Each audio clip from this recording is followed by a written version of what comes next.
Good afternoon. My name is Nick Leach. I'm a suppression captain with the Sparks Fire Department. I am also a training coordinator for our regional hazardous materials response team. Today, this video is intended to be a fentanyl safety overview. It's intended for the fire department, although it might be shared with other people and other first responders. The first part of the video is going to be for non-hazmat companies. So this will be some basic fentanyl safety, that information you can use when you're operating on the street. And then the end of the video will tie into some specific procedures for our hazmat team that they need to be updated on. So to give everyone an overview, if you're not familiar, our hazmat team took some steps towards beefing up our fentanyl response about 3 years ago. We acquired some specific fentanyl test strips so that we were able to test products in the field and identify if there was fentanyl present. And then we also acquired a product called Dahlgren Decon, which is a fentanyl destruction solution that was designed by the Navy, patented by them, and it's manufactured by First Line Technologies, which is a company that we contract with to buy supplies. The cool thing about the Dahlgren Decon solution is that it can also be used on other things other than fentanyl, like weapons of mass destruction, anthrax, VX, and things like that. To give you guys an overview of what recently happened in our area, we hosted a fentanyl safety course at the Regional Training Center. We brought in First Line Technologies, and they kind of beefed up our area on the latest in fentanyl safety and management. Some people were asking, well, why didn't every fire department person attend there, and why didn't we get more people from the fire department? That was actually designed that way because we wanted to get other players from our area involved in fentanyl response. These other players are the jail, law enforcement, the health district. We wanted to get all the special police teams like the SWAT teams, narcotics teams, and the clear teams. We wanted to get more people on board to managing this problem, and I'll explain why in a second. The document that we were using was from the DEA, and it was about 8 years old. And this was produced at the beginning of this fentanyl epidemic, if you will call it. And they classified it as a toxic powder and said that if you are going to manage fentanyl cleanup or response, you need to be in a level A fully encapsulated suit, which is what we have on our hazmat trucks. And we use those suits specifically for corrosive gas. So like anhydrous ammonia or chlorine gas, those suits protect us from those types of toxic gases. Recently, they've made the changes, and they say although fentanyl is still very, very dangerous if not managed properly, you don't need a level A suit to manage it. If you take one thing from this class, I'm just going to say it now, your largest risk to you as a first responder regarding fentanyl powder is aerosolization, getting it airborne in the air, and inhaling it. So the best thing that you can do to protect yourself with any action around fentanyl is wearing a properly fitted mask. A P100 mask is the preferred PPE if you're going to be around fentanyl, but an N95 mask can be just as effective if it is fitting your face properly. So that's something to keep in mind. Although we are hopefully moving out of the pandemic mask mandates, you might want to keep a couple extra on your fire engine or your fire truck so that if you run an overdose call that meets some criteria we're going to talk about in a second, you can protect your airway. So the new PPE guidelines for all first responders is nitrile gloves, a P100 mask, coveralls if you want to protect your uniform, and goggles that are non-vented.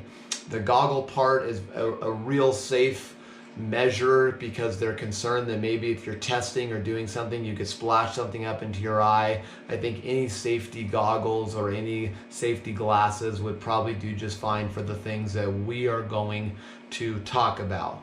So a couple things that we want to talk about is some people don't understand the whole concept of fentanyl and how it's in our area. So just to give you a really quick overview, there is fentanyl that we carry on the fire trucks, on the ambulances. It is fentanyl citrate, and it comes in a glass. That liquid is very safe to handle. It's manufactured in very stringent facilities. It's pharmaceutical grade, and we give it all day long to patients, either in an IV or another way, atomizing it for pain management.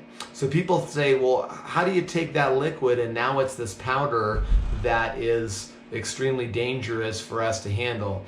And what they need to understand is that several years ago, there was this fentanyl powder was being smuggled into the United States, and it was in its purest form. So basically, 2 milligrams can be a lethal dose. And I'll put a slide up here showing you straight from the DEA's website about what small amount of powder is needed to create a lethal dose.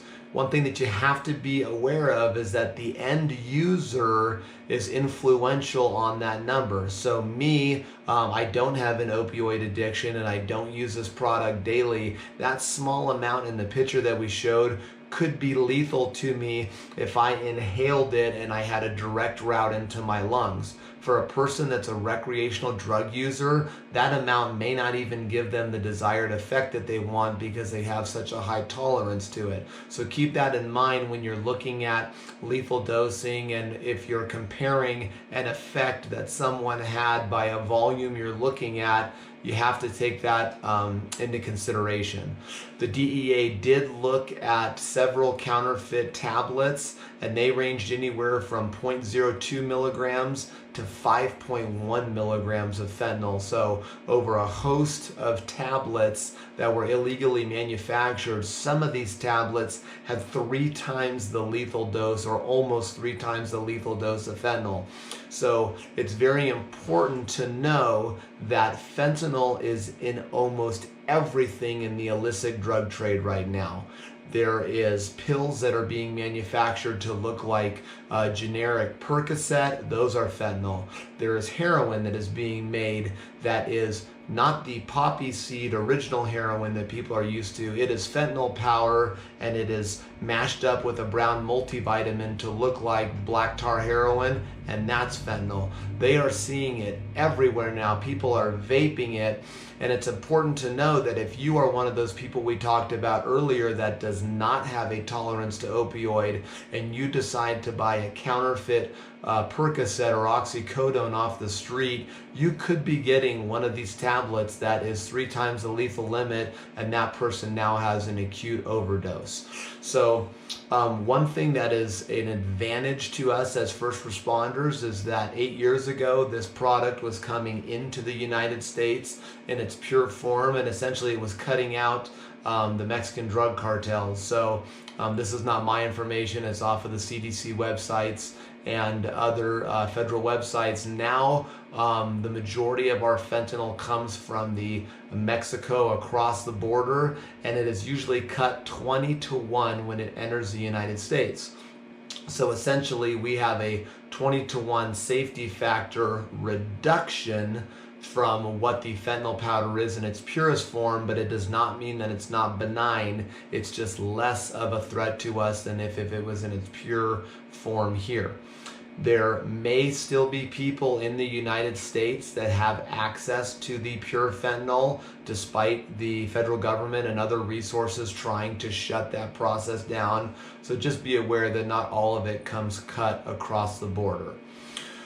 So the one thing we want to talk about is, if we're talking about aerosolization of fentanyl as the highest risk, it has a consistency similar to talcum powder or baby powder. So if it gets kicked up in the air, it not only stays airborne for a long period of time, but it can also travel. So we're going to go over this is a basic engine company scenario that you could find yourself in.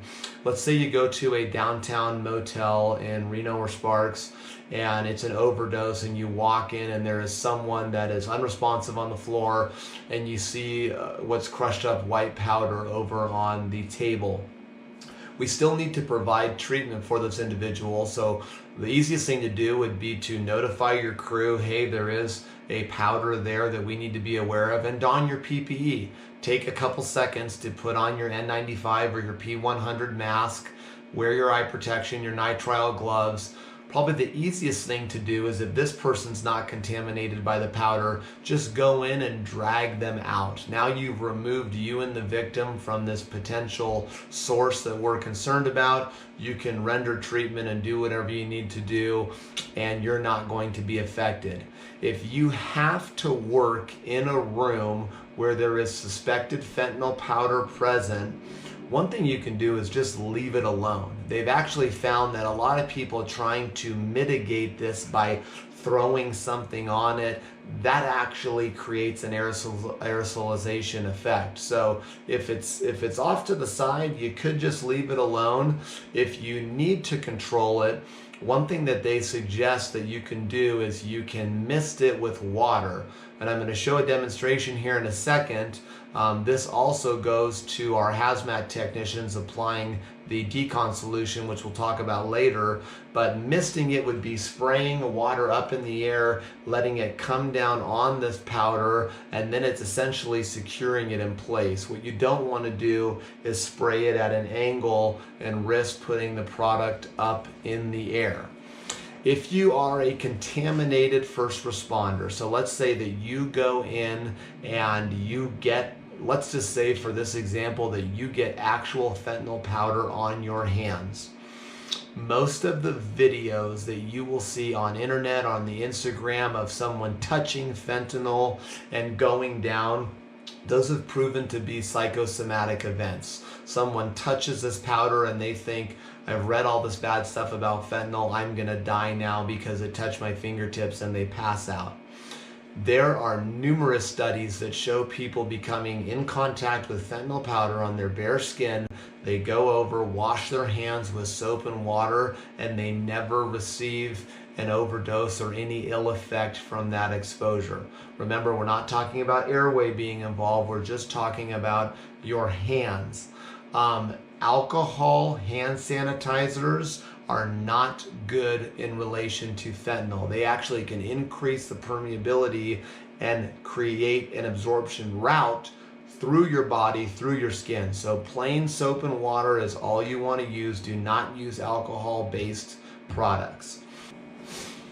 In the rare instance that you, back to the motel room, you are treating someone that maybe has powder all over their face and there's an indication to you that you think this is fentanyl powder, basic mist wicking away water is a good way to control that and get it away from the person. So you could use some water on some paper towels, start wiping it from the airway down, getting it off away from this person to where you can render aid. And if they need to go through a gross decon, you can still do that with any means you have necessary. If you have some way to rinse them off in a shower, or you need to use a bumper line, just be aware that anytime we're using forced water, we always have a risk of that aerosolization. So I cannot create every scenario that you may encounter in this short video, but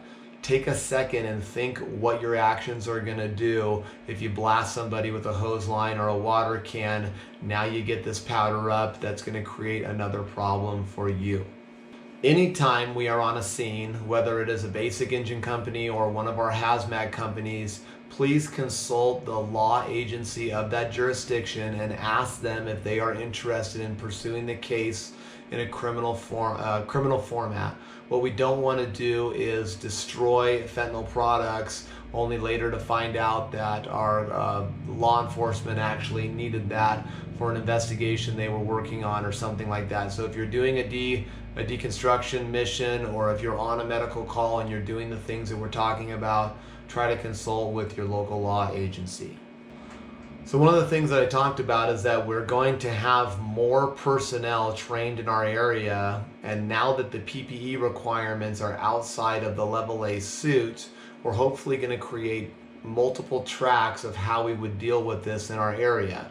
If the police are on scene of a narcotics investigation and there is fentanyl there, they are going to be the ones to handle the destruction of it because it's their case. If it is not a police-related case and it happens to be an accidental overdose, or maybe someone became just exposed to something that was there, that might be a fire department related case, and our hazmat team would come out and do it.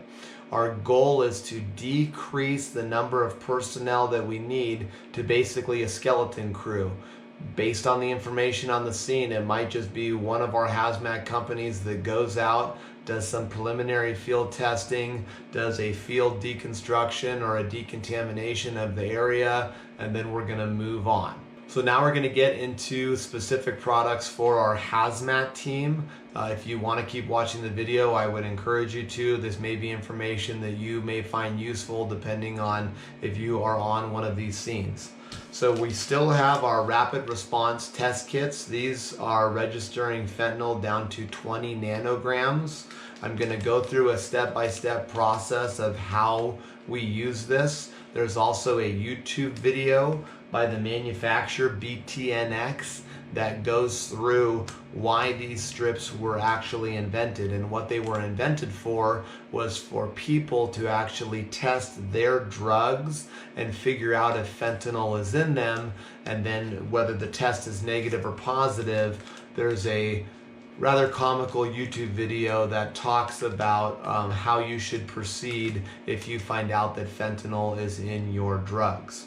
The other product that we have is the Dahlgren Decon solution that I talked about. We just put another order in, and we're now going to be changing up our configurations.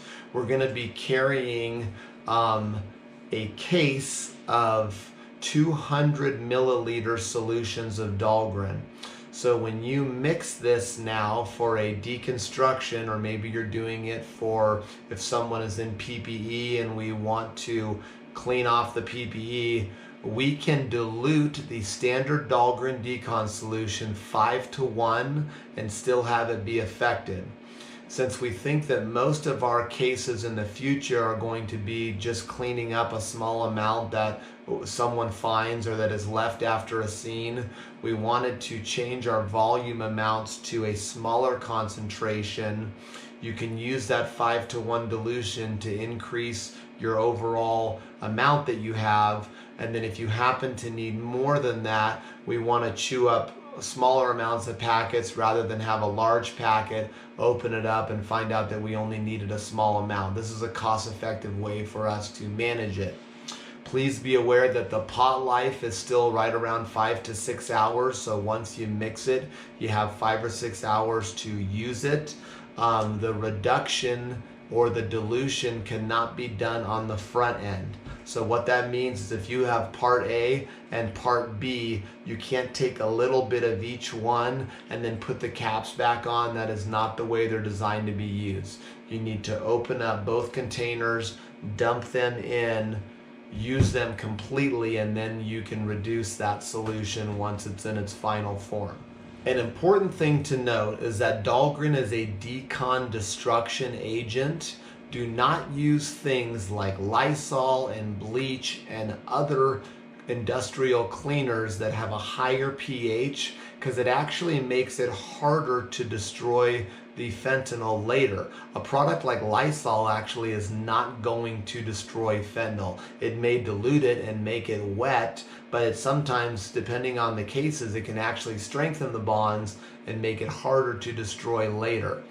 The Dahlgren Decon solution, like I said earlier, it is a patent of the U.S. Navy and it's manufactured by First Line Technologies. You could make your own Dahlgren Decon solution if you wanted to. For us, for safety purposes and for legality, we just buy it because we find that's a very cost-effective way to manage the risk. One thing we need to be aware of all first responders is there is cleanup legislation in other states that will most likely be coming to Nevada in the near future. This cleanup legislation was stemmed from an accidental exposure. I don't remember the exact state, but a EMS or first responders ran a call. There was fentanyl powder there. They did not clean it up, or maybe it wasn't cleaned up properly. A child came in, was exposed, received a lethal dose, and it was a fatal occurrence. So they've now stated that you need to follow certain steps in order to clean up. I feel like in our area we're getting ahead of the curve because we're already trying to get these practices in play so that when we get on one of these scenes, we can test it, we can identify if it's there, we can use the Dahlgren if needed, and we can move on, knowing that the area is going to be clean. The Dahlgren solution is kind of a sticky soap, kind of has a strong vinegar smell.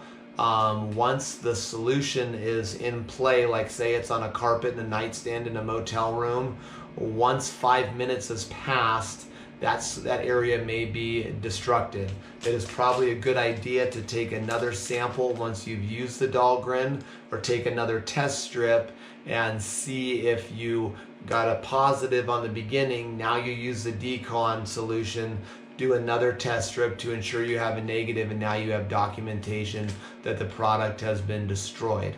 It is by the way the solution's made, it's a very strong soap. So if you get some of this on your uniform, don't add soap to the washing machine. You'll be amazed at the soap suds that come out of it because of the specific proprietary blend of the Dahlgren Decon solution. We are now going to go over the test strips, and I'm going to show you the format of how we want you guys tested. All right, now we're going to be going over a simulated fentanyl test. So I've taken this bowl here, which is representing a watch glass if we were in our hazmat world. I've taken some normal saline and I've put it in there. This is our product in question, so I'm going to go ahead and wet my Q-tip. I'm going to pick up as much of this product as possible. Remember that I'm wearing my full PPE to the new standard, which is a P100 mask, nitrile gloves, coveralls if I choose, and non-vented goggles. I now have the Q-tip in the solution of water, and while that is dissolving, I'm going to go over the BTNX test strip. So this is the package that they come in. The expiration date is here on the back. In each one of our boxes, you should have printed instructions. I make copies of these cards and include them, but one thing to note, they're pretty straightforward. Basically, this is what the test strip looks like. There is a line that you need to be aware of, which is on this side here where the pencil is. That is the maximum immersion line.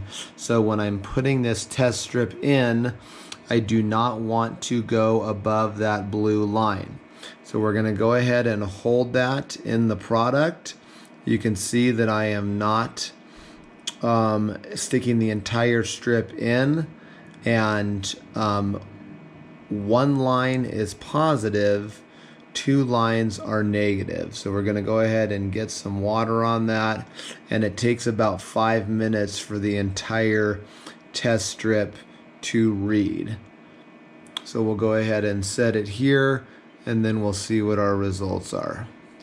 You can see now that it is wicking up the shaft of the stick. I don't know if that's coming up, but you can see there as it's going up the side. So hopefully we will have a result here in a second, and I will show you that.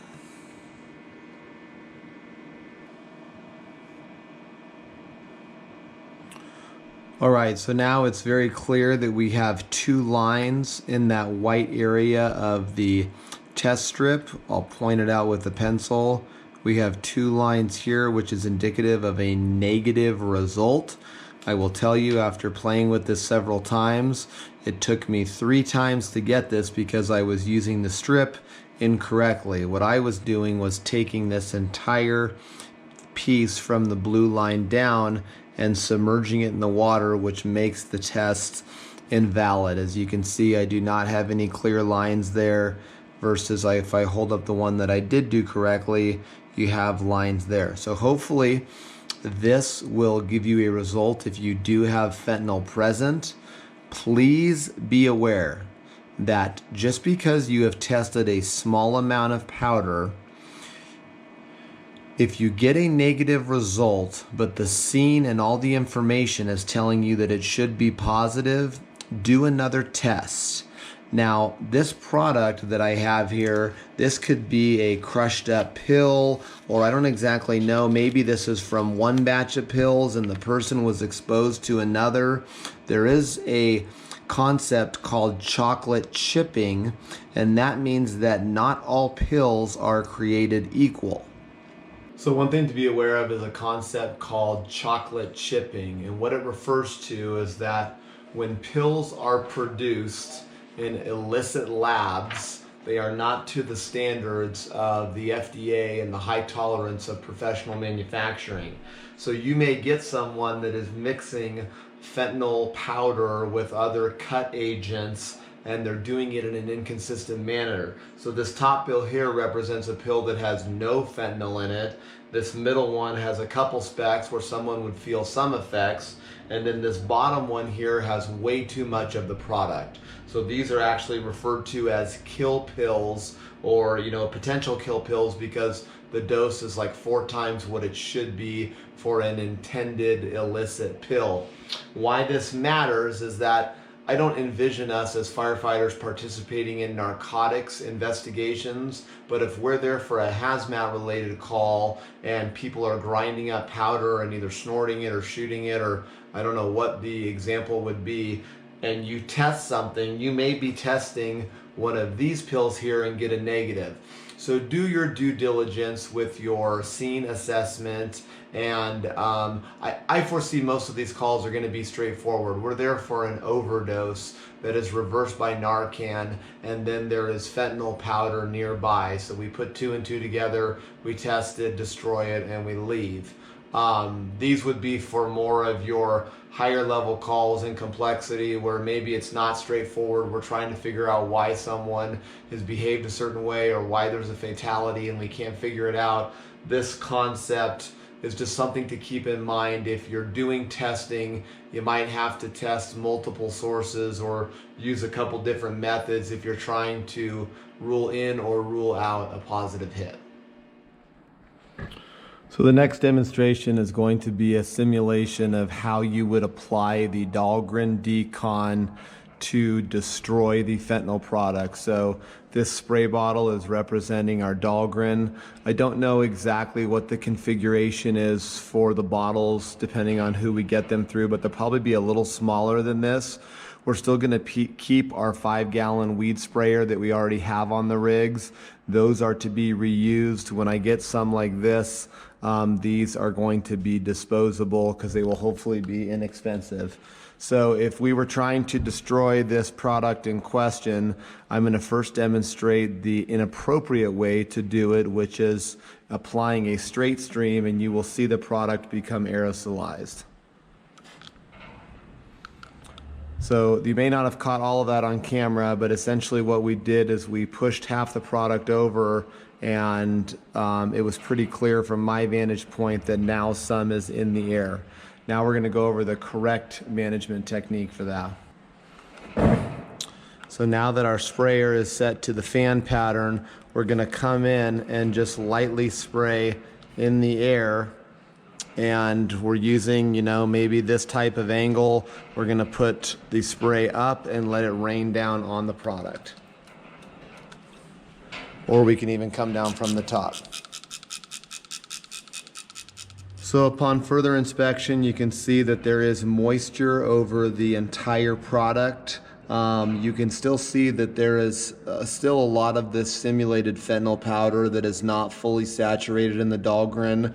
So we would want to do that if we are trying to do a full destruction on it. I'm just trying to show you that this is the wetting technique we want to use in the rain down fashion. Well, I hope you found this video useful. Please be safe and diligent if you find that you are on a scene that has suspected fentanyl. My email is at the bottom of the screen. If you have a question, you can contact me, or their best bet would probably go to your agency-specific hazmat technicians and work with them on a plan of how you're going to mitigate one of these, or direct any questions you have to them. Thank you.